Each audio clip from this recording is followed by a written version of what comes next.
Hi everyone, this is Tweek. Welcome back to Defeating Ultimate, a series where I deep dive into defeating a bunch of characters in Smash Ultimate. Today we'll be talking about Little Mac. Little Mac is a very popular character online for almost a decade now, and he's pretty unique to himself, and that comes with strengths and weaknesses. He has a lot of armor, quick frame data, solid ways to rack up damage, strong kill power, but he does have a lot of weaknesses as well, so we will get into how to defeat him in a match right here. Little Mac has a hard time reaching platforms, and he also has really weak aerials. I'm sure a lot of people know this. He may not struggle on the ground, but he does struggle in the air, and he also doesn't have a projectile.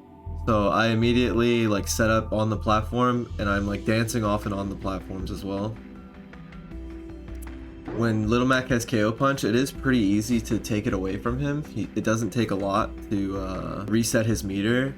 So don't think you have to land a specific hit versus KO Punch. Chipping away at it is perfectly fine and really taking your time. As stressful as it is really important to make sure you don't overthink it, and any hit is a good hit.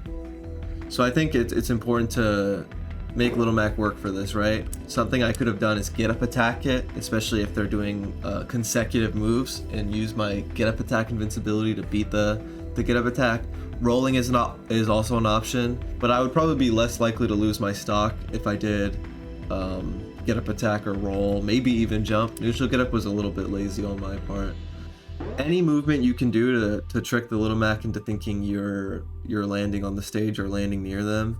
So whether that means running off and double jumping back on the platforms, dropping through them, going from platform to platform. But if I catch Little Mac doing unnecessary movements or moving a little too much, I can banana toss from super far away and just give him something to deal with. And if it hits, I get the max range, dash attack forward air combo.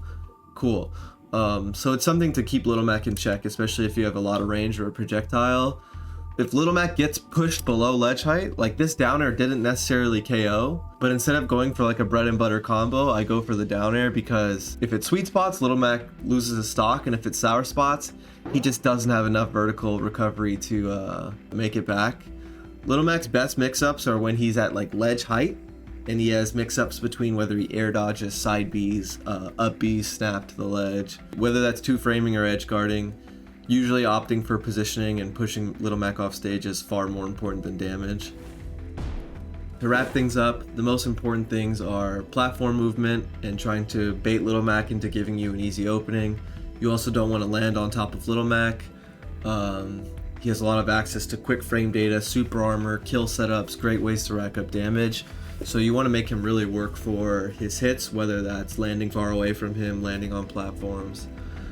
He's also really susceptible to dying off stage and being two-framed. So a lot of the time, considering your positioning more so than damage is really important. For example, going for a throw to push Little Mac off stage rather than a combo throw is a common example. Also, Little Mac can move really quickly. He has a great dash dance, and he's often running on the ground.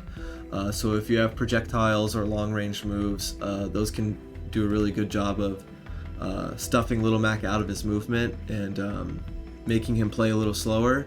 Thank you so much for watching this episode of Defeating Ultimate. Make sure to like and subscribe to the LG Smash channel, and be sure to stay tuned for which character I do next. And if you want to see the whole video, it's on metafy.gg.